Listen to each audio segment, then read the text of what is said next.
Grabe yung fog at 6 AM sa balcony namin. Sa Cebu ay traffic, sa Manila traffic din, walang pinagkaiba.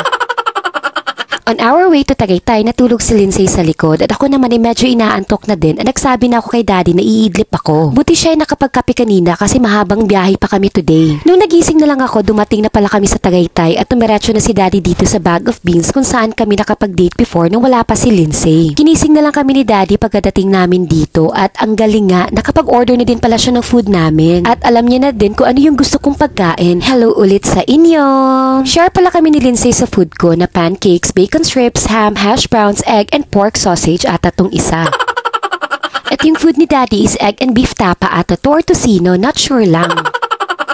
After namin kumain pala, nagmamadali na din kaming umalis kasi sinabi ni Daddy DP na ipapikitan niya kay Lindsay nang medyo malapitan ng Taal Volcano. Alam na kasi ni Lindsay ano ang volcano dahil yan yung topic nila sa school, landforms and waterforms. And ayan, nakita niya ng malapitan sa Picnic Grove ang volcano. Natuwa naman siya, di din kami nagtagal kasi sobrang init sa oras na nagpunta kami. Bumili lang din kami ng konting pasalubong at si Lindsay nagpabili ng toy kasi na-promise si Daddy kanina. Kaso di naman kami nakadaan ng mall. Never pa naman daw siya nagkaroon ng ganitong toy. Etong pop-it na umiilaw. Nagmamadali na din kaming bumalik sa kotse kasi guys, sobrang init talaga. Syempre, dapat holding hands while walking.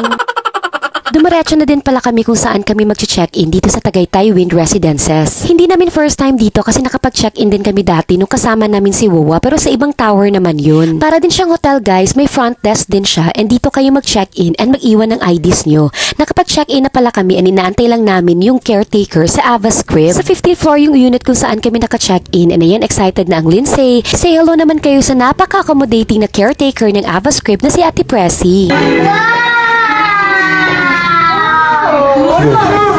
Sa room 1523 kami and we'll do a quick room tour sa Ava's Crib. Pagkapasok pa lang amoy ko na ang bango ng room. Tapos sa left side meron ng microwave, heater, rice cooker, Ava's towel, all kitchen equipments na need mo, complete sila. On the right side naman pagkapasok mo ay yung restroom na napakabango din and no echo, sobrang linis talaga. Bet ko din kasi merong water heater. Dining table on the right side, sobrang ganda din ng kulay sa mata ng carpet and yung sofa chair nila napaka-soft din and ang bongga din ng arrangement sa dining table nila. At dito talaga kami pinaka-excited guys kung ano ang view from our room. And kita nyo yan, facing Taal Volcano talaga siya. Ang sarap tumambay lang dito sa balcony with this view. Si Lindsay nga nagsabi kung pwede dito na lang daw kami.